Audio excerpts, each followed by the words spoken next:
Bien-aimés, bienvenue sur notre chaîne Parole Véritable.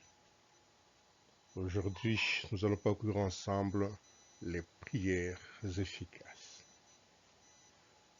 Dans le premier épître de Paul aux Thessaloniciens, chapitre 5, versets 16 à 18, nous lisons ceci: Soyez toujours joyeux, priez sans cesse. Rendez grâce en toutes choses, car c'est à votre égard la volonté de Dieu en Jésus-Christ. Donc, pour faire la prière, nous savons que nous devons être déterminés à le faire sans relâche, à le faire sans paresse. Nous n'avons pas un horaire que nous pourrons nous fixer en disant ça pourrait être à midi, à 14 heures ou à 16 heures. Pour nous, nous allons prier sans cesse. Ça, c'est l'ordre que le Seigneur donne à son peuple, à ses enfants, à ceux qui acceptent Jésus-Christ comme leur Seigneur, qui sont prêts à le suivre, à le servir pour toute leur vie, pour toute leur éternité. Ils doivent, durant cette vie terrestre, prier sans relâche, prier sans cesse. Nous n'avons pas de prière du matin, de midi et du soir. Nous avons des prières à chaque instant, où l'on peut prier dans le fond du cœur. L'on peut prier à genoux, on peut prier debout, on peut prier en marchant, prier sans cesse. Et lorsque nous faisons de prières, nous rendons grâce à Dieu, nous le remercions, nous reconnaissons ses faveurs qu'il nous accorde, nous reconnaissons son assistance, nous reconnaissons sa grâce. Nous devons avoir de la gratitude à son égard. Et tout ceci et fait partie de la volonté de Dieu en Jésus-Christ. Dieu veut que, en tout instant, en tout lieu, en tout moment, que nous puissions prier sans cesse, que nous puissions lui rendre grâce en toutes choses. Il veut ça, c'est sa volonté, et pour cela nous sommes sûrs que nos prières vont être exaucées, qu'il va les agréer, que nous allons être satisfaits, que Dieu puisse nous apporter nos réponses. Ça peut être pour un petit temps, ça peut être pour longtemps que nous n'avons pas de réponse, mais nous devons l'attendre, car sûrement, il exauce nos prières. Lorsque nous le faisons selon sa volonté, il aime ça, et il attend de chacun de nous la prière. De pied ferme, Dieu attend ma prière, Dieu attend votre prière, Dieu attend nos prières.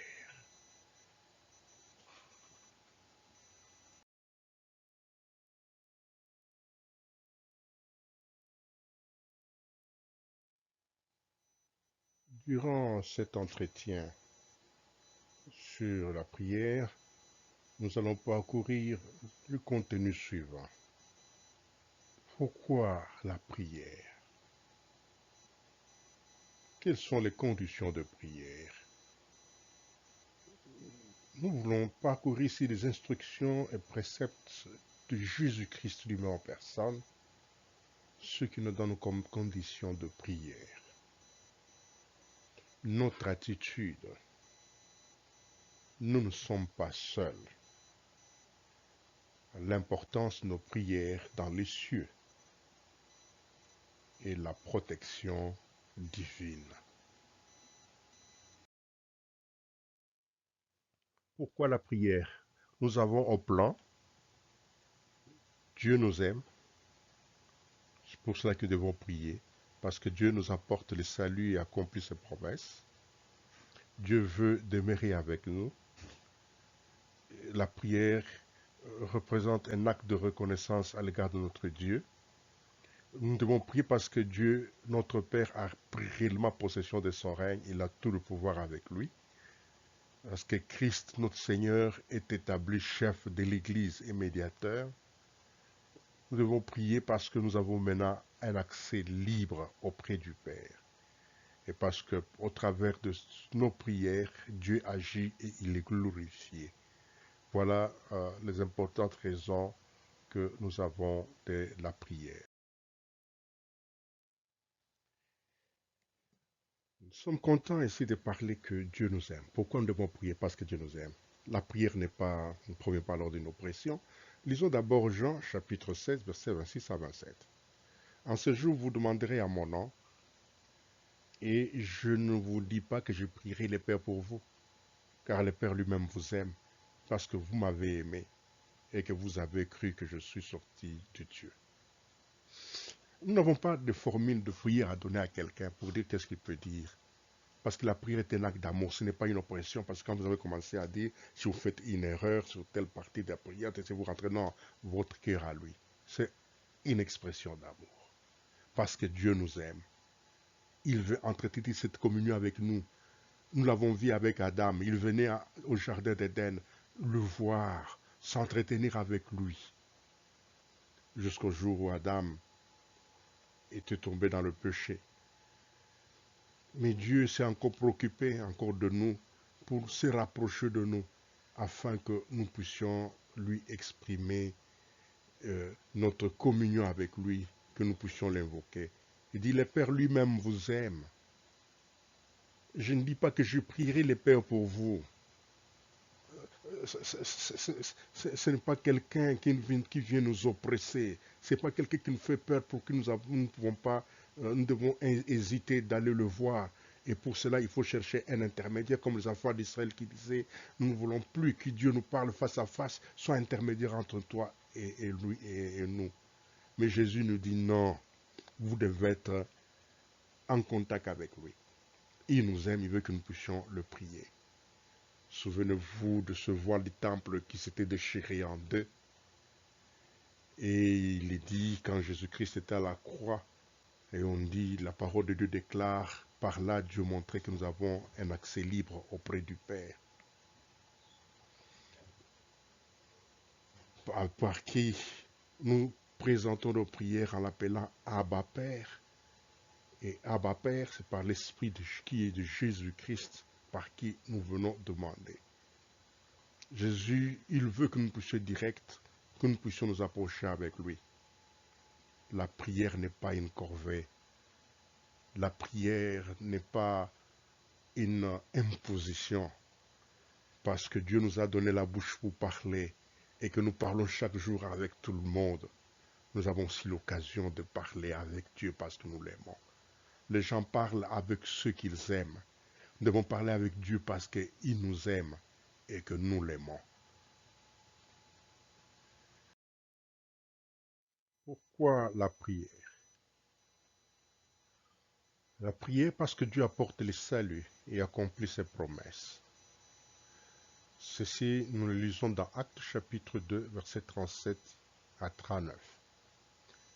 Après avoir entendu ce discours, ils eurent le cœur vivement touchés, et ils dirent à Pierre et aux autres apôtres, « Hommes frères, que ferons-nous » Pierre leur dit, « Répentez-vous, et que chacun de vous soit baptisé au nom de Jésus-Christ, pour le pardon de vos péchés, et vous recevrez les dons du Saint-Esprit, car la promesse est pour vous, pour vos enfants, et pour tous ceux qui sont au loin, en aussi grand nombre que le Seigneur notre Dieu les appellera. » Ça, c'est la parole que nous avons dans les Actes des Apôtres au sujet de la prière. Il dit, répentez-vous. On ne peut se repentir qu'au travers de la prière. Dire, Seigneur Dieu, nous avons réellement péché contre vous, c'est Jésus-Christ que nous avons rejeté. Ce Jésus-Christ dont nous avons dit à Pilate, crucifie-le, crucifie-le, était réellement le Messie. Nous ne le savions pas. Pardonne nos péchés, pardonne nos iniquités, d'avoir agi avec cette maladresse. Pardonne ce que Pierre leur dit, répentez-vous, répentez-vous. Et quand ils vont se repentir, Dieu pourra les exaucer, il pourra leur donner le don du Saint-Esprit. Dieu pourra leur accorder son pardon. Dieu pourra leur accorder la promesse faite dans le prophète Joël. Et ce prophète et ses promesses s'adresse, il dit, à vos enfants. Et pour tous ceux qui sont au loin, qui sont au loin, ceux qui vont au-delà de Jérusalem, qui vont à l'est, sur d'autres continents à l'est, sur d'autres continents au nord, au sud ou encore à l'ouest. Il dit à un si grand nombre que le Seigneur notre Dieu les appellera. Donc ceci ne concerne pas seulement ceux qui étaient présents ce jour-là à Jérusalem. Ça ne concerne pas seulement les Hébreux qui étaient là, et les visiteurs, les immigrés qui étaient à Jérusalem, mais ça concerne le monde entier, dans toutes les générations, dans tous les siècles, car cette parole est adressée. Il y a beaucoup de siècles par rapport à nous, mais par rapport au calendrier de Dieu, il n'y a pas ce siècle. Dieu adresse cette promesse à chacun de nous et à ceux qui viendront après nous. La prière est le moyen que Dieu nous apporte pour que nous puissions obtenir le salut et jouir de ses promesses.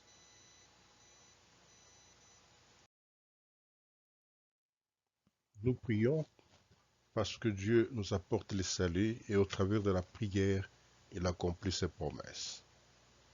Nous découvrons ceci dans Actes chapitre 2, versets 37 à 39 et dans 1 Timothée chapitre 2, versets 1 à 4. J'exhorte donc avant toute chose à faire des prières, des supplications, des requêtes et des actions de grâce pour tous les hommes, pour les rois et pour tous ceux qui sont élevés en dignité, afin que nous menions une vie paisible et tranquille, en toute piété et honnêteté. Cela est bon, agréable devant Dieu notre Sauveur, qui veut que tous les hommes soient sauvés et parviennent à la connaissance de la vérité. Ainsi, nous trouvons que la volonté de Dieu est que nous puissions, avant toute chose, avant de manger, avant de dormir, avant de travailler, avant toute chose, nous devons faire des prières, des supplications, supplier, des requêtes, des actions de grâce. Ceci en faveur de tous les hommes, de tous les rois, des chefs d'État, de tous ceux qui sont élevés en dignité, le gouverneur, le ministre, les députés, les sénateurs, le juge au niveau des cours et tribunaux, tous ceux qui sont élevés en dignité, les chefs d'entreprise, les chefs au niveau des équipes au travail, les autorités scolaires, et tout pour eux, il faut prier. Pourquoi nous devons prier? C'est pour que nous puissions mener une vie tranquille, une vie paisible, une vie bénie en toute piété et toute honnêteté. Et si nous faisons cela, c'est tout à fait bon et agréable devant Dieu qui est notre Sauveur, dont le souhait, dont le désir suprême est de voir tous les hommes être sauvés et parvenir à la connaissance de la vérité. Dieu ne veut pas que les hommes soient jetés dans les temps de feu, qu'ils aillent en enfer. Ce n'est pas son objectif. Il veut que les hommes soient sauvés. Il y a une prière qui a beaucoup réjoui le cœur de Dieu, c'est celui du roi Salomon. Il est venu devant la face de Dieu, il dit, je veux que tu puisses me donner de la sagesse pour pouvoir diriger ce peuple. Dieu dit, parce que tu ne m'as pas demandé d'anéantir tes ennemis. Tu ne m'as pas demandé des richesses. Voilà, je te donnerai une grande richesse. Et Dieu a rendu cet homme très, très, très riche. Et Dieu était content parce qu'il ne cherchait pas la perte de ses ennemis. Il ne cherchait pas la perte de ceux qui lui faisaient mal. C'est la sagesse qui le préoccupait. Avoir ça pour savoir comment marcher. La crainte de l'Éternel est le commencement de la sagesse. C'est cela que nous devons avoir, cette crainte de Dieu qui peut nous donner la sagesse pour savoir nous comporter bien à la prière. Si le fait d'appartenir à tel mouvement ou telle organisation nous empêche d'aimer les autorités qui sont en place, de prier pour eux, de prier pour nos chefs, je crois qu'il serait mieux de s'en séparer, car Jésus dit, à quoi sert-il d'aller en enfer avec les deux mains, couper une main et entrer avec seulement une seule main dans le royaume de Dieu? Si quelque chose est un pesanteur, si quelque chose nous empêche, il faut s'en débarrasser. Allons à l'essentiel. L'essentiel, c'est ce qui est bon et agréable devant notre Dieu. La prière nous met dans une situation confortable devant la face de Dieu.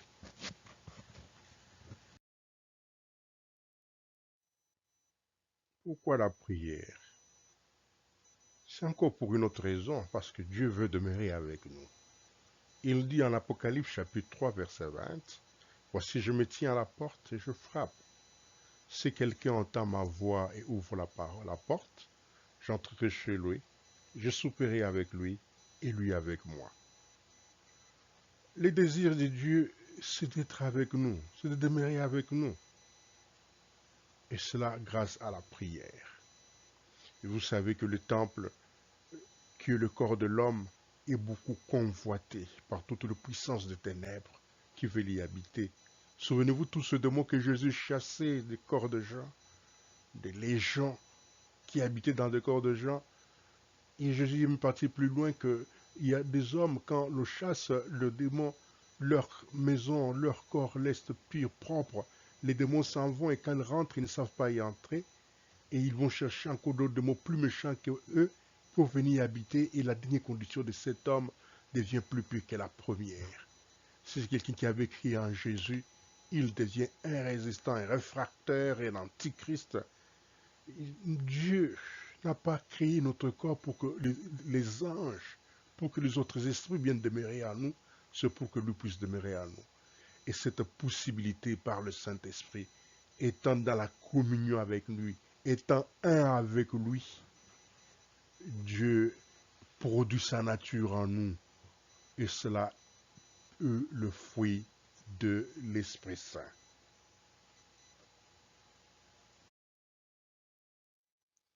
Nous avons encore une autre raison pour la prière. C'est l'acte de reconnaissance tel que ressorti dans l'Apocalypse chapitre 4, versets 10 à 11.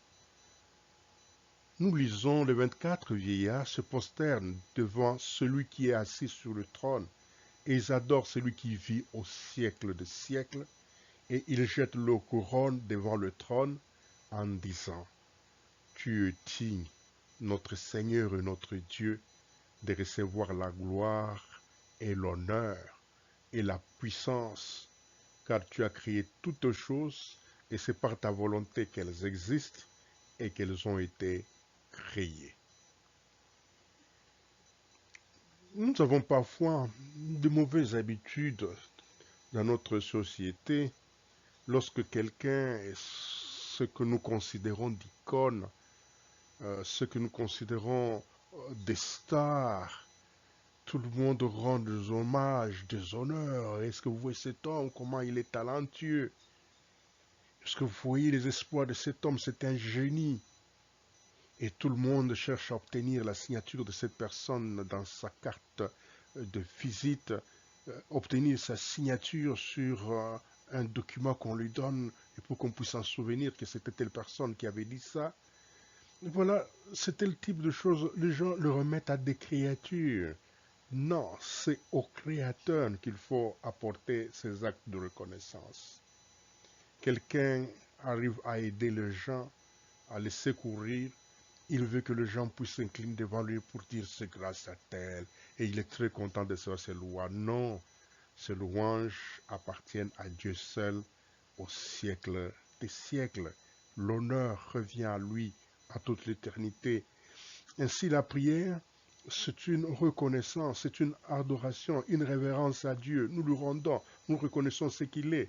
Comme le 24 veillards, et ils peuvent dire, tu es digne notre Dieu, notre Seigneur et notre Dieu, mais en nous, nous partons plus loin. Tu es digne, notre Seigneur, notre Dieu, est notre Père, de recevoir la gloire et l'honneur et la puissance, parce qu'il a créé toutes ces choses. Il y a encore de confusion qui se passe aujourd'hui avec la science, des grands exploits qui sont faits avec l'intelligence artificielle, beaucoup de découvertes, de choses sophistiquées, et les gens veulent croire que ces choses sont au-dessus de la parole de Dieu. Non, ça ressort de la volonté de Dieu qui a dit assujettissez la terre. Et la science est le seul moyen que Dieu nous donne pour assujettir la terre. Et dans tout ça, nous ne devons pas rendre notre louange, notre gloire aux savants, aux inventeurs, mais il faut que cela rentre au Créateur. Et la prière est l'occasion qui nous est apportée pour reconnaître à Dieu ses mérites, pour lui présenter notre gratitude, savoir qu'il est digne. Un autre n'est pas dit, il est le seul qui est digne. Il n'est pas dit tu es parmi ceux qui sont dignes. Non, tu es digne. Et les autres, quand ils jettent leur couronne, c'est pour dire que nous sommes indignes. Il n'y a que toi seul qui es digne de recevoir la gloire, l'honneur et la puissance. Et Jean qui cherche à s'agenouiller devant l'ange qui lui apporte la révélation dans le livre d'Apocalypse, l'ange dit non, ne le fais pas, ne le fais pas, je suis ton compagnon de service. Pourquoi? Parce qu'il voyait les choses qu'il apportait étaient des grandes, étaient des choses difficiles à comprendre, étaient des révélations qui dépassaient son instinct, qui dépassaient sa compréhension. Il voulait la dire non, seul Dieu est digne, notre Seigneur, notre Dieu, et la prière est l'occasion que Dieu nous donne pour pouvoir lui présenter cette gratitude, pour pouvoir lui présenter notre reconnaissance. Et c'est ce que nous appelons les actions de grâce, que nous appelons aussi une louange, l'adoration. Nous avons encore une cinquième raison de prier. Pourquoi la prière? Il a prié parce qu'il a pris possession de son règne. C'est dans Apocalypse chapitre 11, verset 16 à 17, il dit, et les 24 vieillards qui étaient assis devant Dieu sur leur trône se prosternèrent sur leur face et ils adorèrent Dieu en disant, nous te rendons grâce Seigneur Dieu Tout-Puissant, qui était, de ce que tu as saisi ta grande puissance et pris possession de ton règne. Nous disons qu'il a pris possession de son règne. Qu'est-ce que ça signifie? Dieu avait remis une partie de son règne à Adam, parce qu'il avait créé à son image, à sa ressemblance. Et ce règne qu'il avait donné à Adam était de gouverner toute la terre, tout ce que Dieu venait de créer sur la terre. Et cette responsabilité est confiée à Adam. Mais les diables, quand il est venu tenter Adam et Ève, ils ont perdu ce pouvoir. Ils ont perdu le règne que Dieu leur avait donné pour régner sur la terre. Et ils sont devenus des esclaves de Satan. Et ayant perdu ça, parce que Dieu qui leur avait donné, c'était aussi une perte du règne sur toutes les choses de la terre que Dieu venait de perdre, qui venait d'entrer entre les mains du diable. C'était une faute grave, une faute gravissime que les êtres humains avaient réalisée en ce jour-là. Mais il fallait attendre un moment pour récupérer ce règne. Ainsi, dans les Saintes Écritures, on vous dit le Dieu de ces siècles, le royaume de la puissance des ténèbres. Et Jésus-Christ qui est venu, qui est mort à la croix, et il est ressuscité par son sang, il nous a rachetés et il a repris le règne, la puissance qui était perdue, qui était partie entre les mains du diable. Et Jésus-Christ, il le reprend lui-même, car ce pouvoir, ce règne avait été donné à Adam. Et le deuxième Adam, c'est Jésus-Christ, il le reprend, il entre en possession de ce règne. Et comme il est en possession de ce règne, maintenant nous pouvons régner avec lui, car Dieu nous a sauvés, nous a ramenés du royaume des ténèbres au royaume de lumière de son Fils Jésus-Christ. Il a fait asseoir à sa droite, il lui a donné tout pouvoir dans les cieux, dans ce siècle et dans les siècles à venir, afin que tout genou fléchisse devant Jésus-Christ et reconnaisse en lui qu'il est Seigneur à la gloire du Père. Et les démons même tremblent devant lui et ils se prosternent devant lui parce qu'il a repris ce règne. Ça coûtait très cher pour la reprise de ce règne. Et pour cela, nous devons encore prier, lui rendre grâce, car il a pu, en prenant possession de son règne, nous sommes délivrés et nous pouvons régner avec lui. Et nous devons continuer à régner parce qu'il dit le royaume des cieux est avec vous. Dieu nous apporte le royaume des cieux, il veut dominer, il veut vivre avec nous afin que réellement nous dominions comme il était prévu. Afin que nous entrions dans nos droits. Quand Jésus prend possession de son règne, cela veut dire nous rentrons dans nos droits. Jésus-Christ est le second Adam et ce pouvoir lui est remis entre les mains. Et cette œuvre n'est pas une petite chose, c'est une œuvre grandiose qui a été faite, qui a demandé beaucoup de sacrifices, d'abnégation, allant jusqu'à la mort de la croix.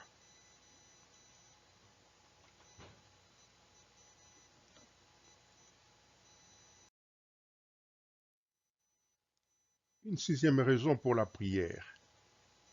Christ est établi chef de l'Église et médiateur. Dans Philippiens chapitre 2 versets 9 à 11, nous lisons ceci. C'est pourquoi aussi Dieu l'a souverainement élevé. Il lui a donné le nom qui est au-dessus de tout nom, afin qu'au nom de Jésus, tout genou fléchisse dans les cieux, sur la terre et sous la terre, et que toute langue confesse que Jésus-Christ est Seigneur, à la gloire de Dieu le Père. Et en Timothée, et en 1 Timothée, chapitre 2, verset 5, il est écrit, car il y a un seul Dieu, et aussi un seul médiateur entre Dieu et les hommes, Jésus-Christ l'homme, qui s'est donné lui-même en rançon pour tous. C'est là les témoignages rendus en son propre temps. Jésus-Christ, il est le roi de rois et le seigneur de seigneurs, non pas par lui-même, mais par Dieu qui l'a souverainement élevé, qui lui a donné ce pouvoir, qui lui a mis au-dessus de toutes choses, en dessous de la terre, là en enfer, sous la terre, sur la terre, dans les puissances des airs. Parce qu'il y en a encore qui vont consulter des esprits dans le puissant désert, dans la forêt, tout ceci. Et tous ces esprits-là doivent fléchir devant Jésus-Christ. Et non seulement fléchir, mais confesser, déclarer que Jésus-Christ est Seigneur. Il est Seigneur à la gloire de Dieu le Père. Ces esprits peuvent tromper les gens, dire que Dieu n'existe pas. Ils peuvent tromper les gens que c'est eux qui règnent. Mais eux-mêmes, ils confessent que Jésus-Christ est Seigneur à la gloire de Dieu le Père. Et une personne qui ne le fait pas, il commet une erreur grave. Car ces esprits qui le mentent, qui le trompent, ils se prosternent devant Jésus-Christ. Et ils reconnaissent, ils confessent. On ne dit pas seulement qu'ils voient, mais ils confessent que Jésus-Christ est Seigneur à la gloire de Dieu le Père.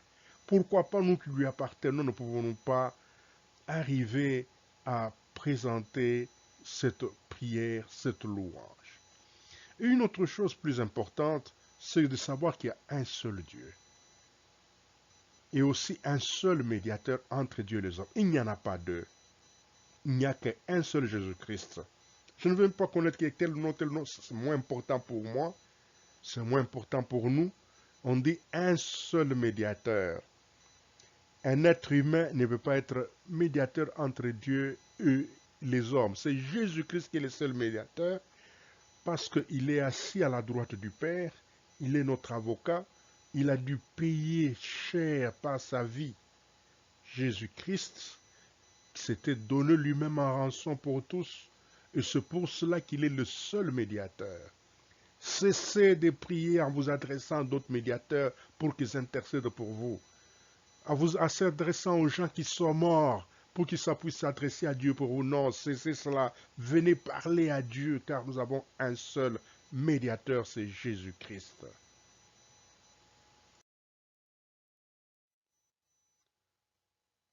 La septième raison, c'est que nous avons accès auprès du Père. Ceci ressort dans Ephésiens chapitre 2, versets 18 à 19. Car par lui nous avons les uns et les autres accès auprès du Père, dans un même esprit. Aussi donc, vous n'êtes plus des étrangers, ni des gens de dehors, mais vous êtes concitoyens des saints, gens de la maison de Dieu.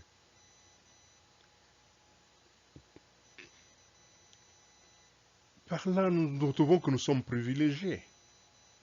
Nous ne sommes pas des étrangers, nous sommes les gens de la maison de Dieu. Donc nous jouissons de nos droits, nous sommes des héritiers. Nous sommes des concitoyens des saints, d'Abraham, d'Isaac, de Jacob, de tous ceux qui ont crié Dieu, comme Élie le prophète, d'Élisée les prophètes, de Josué. Mais tous ces gens, nous sommes leurs concitoyens. Le prophète Ézéchiel, le prophète Jérémie, et tous ces gens, nous sommes leurs concitoyens. Nous ne sommes pas des gens de l'extérieur qui venons chercher un droit d'asile, qui venons chercher un droit d'immigrer. Non, nous sommes des enfants de la maison de Dieu. Nous sommes les gens de la maison de Dieu. Nous sommes de la famille de Dieu. Nous appartenons à Dieu. Et pour cela, nous avons notre liberté de pouvoir prier. Et une autre raison, il dit, c'est parce que Dieu veut être glorifié. Dieu est glorifié par nos prières. Quand nous l'exauçons, Dieu est glorifié. Jean 14, verset 13 dit, « Et tout ce que vous demanderez à mon nom, je le ferai, afin que le Père soit glorifié dans le Fils. » Donc chaque fois que nous prions, ça stimule encore de louanges, ça stimule encore l'exaltation de notre Dieu en Jésus-Christ. Et les anges dans les cieux, les 24 veillards, peuvent encore continuer à adorer le Seigneur, à le louer, en voyant encore des œuvres immenses, des œuvres glorieuses qu'il accomplit à notre égard. Pourquoi devons-nous prier? C'est parce que nous avons accès auprès du Père. Éphésiens chapitre 2, verset 18 à 19 déclare, « Car par lui nous avons les uns et les autres accès auprès du Père, dans un même esprit. Ainsi donc, vous n'êtes plus des étrangers, ni des gens du dehors, mais vous êtes des concitoyens des saints, gens de la maison de Dieu. » Nous avons accès au Père. Souvenez-vous ce jour-là, quand Jésus-Christ était sur la croix, le voile du temple s'est déchiré du haut en bas. Et les gens pouvaient maintenant voir dans les saints des saints, qui étaient réservés seulement au seul souverain sacrificateur. En ce jour-là, les sacrificateurs, les Lévites et ceux qui ne l'étaient pas pouvaient voir les lieux de saints et de saints.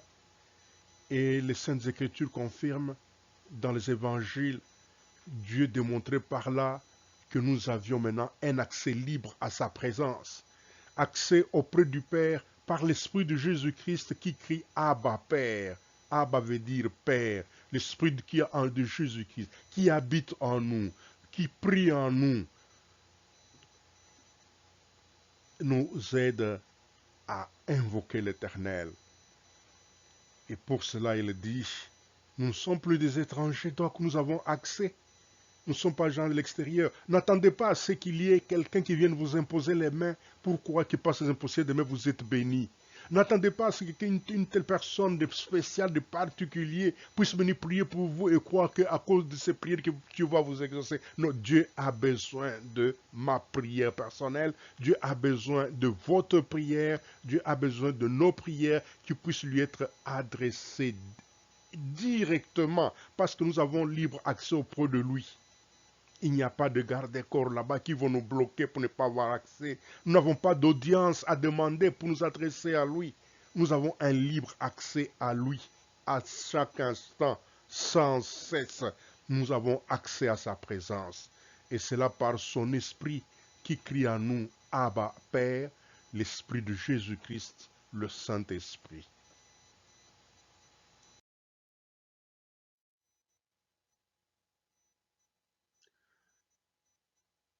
Nous prions Dieu parce que Dieu doit être glorifié dans le Fils. Tout ce que vous demanderez à mon nom, je le ferai, afin que le Père soit glorifié dans le Fils. Jésus-Christ est prêt à le faire. Il dit, je le ferai, je le ferai, je le ferai. Il est le chef de l'Église, qui s'occupe de l'Église, qui s'occupe des besoins de chacun des membres de l'Église, de chacun de ses enfants, de plus que ce qu'un homme ne pourrait faire, de plus que ce qu'un pasteur peut faire, de plus que ce qu'un prophète peut faire, de plus que ce qu'un évangéliste peut faire, de plus que ce qu'un soi-disant père spirituel peut faire, puisque le réel père spirituel que nous avons, c'est Dieu Tout-Puissant. Je le ferai chaque fois que vous le demanderez. C'est une assurance. Jésus nous rassure, je le ferai.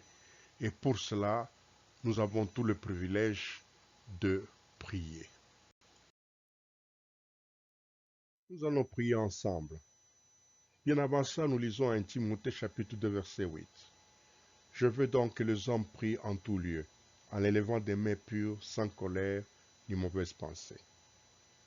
Et deuxièmement, veillez donc et priez en tout temps afin que vous ayez la force d'échapper à toutes ces choses qui arriveront et de paraître debout devant le Fils de l'homme. Il y a une insistance que je veux faire ici. Dieu dit, prions premièrement pour le roi, tous ceux qui sont élevés en dignité. Et aujourd'hui, nous faisons des choses contraires, parce qu'au nom de la démocratie, nous sommes dans l'opposition. Notre rôle sera d'insulter les autorités. Notre rôle sera d'être indiscipliné à l'égard des autorités établies. Quand nous demandons de faire des manifestations qui le refusent, nous partons les faire par la force. Et en faisant par la force, nous n'obéissons pas. Parce que toute autorité établie de Dieu, il faut que les gens respectent ce que l'autorité a dit. Et parce que nous faisons ça, nous devenons haineux et nous ne sommes plus à mesure de prier pour les autorités. Et c'est un péché de ne pas prier pour ces autorités. C'est pour cela qu'il dit qu'il faut qu'en tout lieu, les hommes prient en élevant des mains pures, qui n'ont pas de colère, pas de haine ou de mauvaises pensées. Veillez donc et priez en tout temps, afin que vous ayez la force d'échapper à toutes ces choses qui arriveront et de paraître devant le Fils de l'homme. Nous allons prier. Seigneur du Tout-Puissant, nous te sommes reconnaissants pour cet enseignement. Nous voulons que tu puisses l'écrire sur la table de notre esprit, parce que ta parole prophétique, telle qu'annoncée par le prophète, telle que tu l'as annoncée par ton Fils Jésus-Christ lui-même, afin que nous soyons édifiés et que nous devenons un peuple saint, un peuple mis à part. Nous devenons des sacrificateurs et un royaume à ton service pour l'éternité.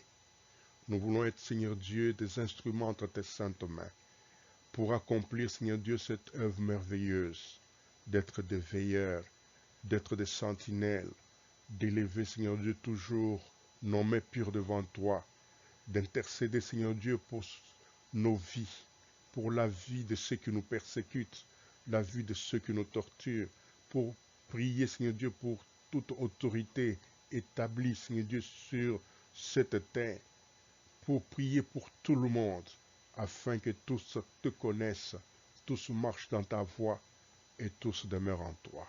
Fais-nous des instruments, Seigneur Dieu, de prières efficaces, afin que notre génération ici puisse connaître une grande transformation où la multitude passe du royaume des ténèbres par la main puissante de notre Dieu Père et sont transportés dans le royaume des lumières de notre Seigneur Jésus-Christ.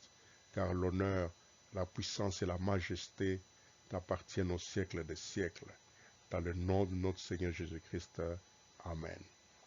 Vous pouvez nous joindre sur WhatsApp ou encore sur Signal à ce numéro 001 704 858 7450. Vous êtes sur WhatsApp ou encore sur Signal 001 704 858 7450 ou encore sur notre email véritable lumière en un seul mot 3 à @gmail.com véritable lumière 3 @gmail.com véritable lumière 3 @gmail.com. Vous pouvez nous envoyer toutes vos préoccupations, vos questions que vous avez de plus de clarté et des échanges que nous pouvons faire. Nous voulons savoir autre chose que Jésus-Christ. Nous ne voulons pas nous occuper de ce que les autres font. Nous nous occupons du royaume de Dieu.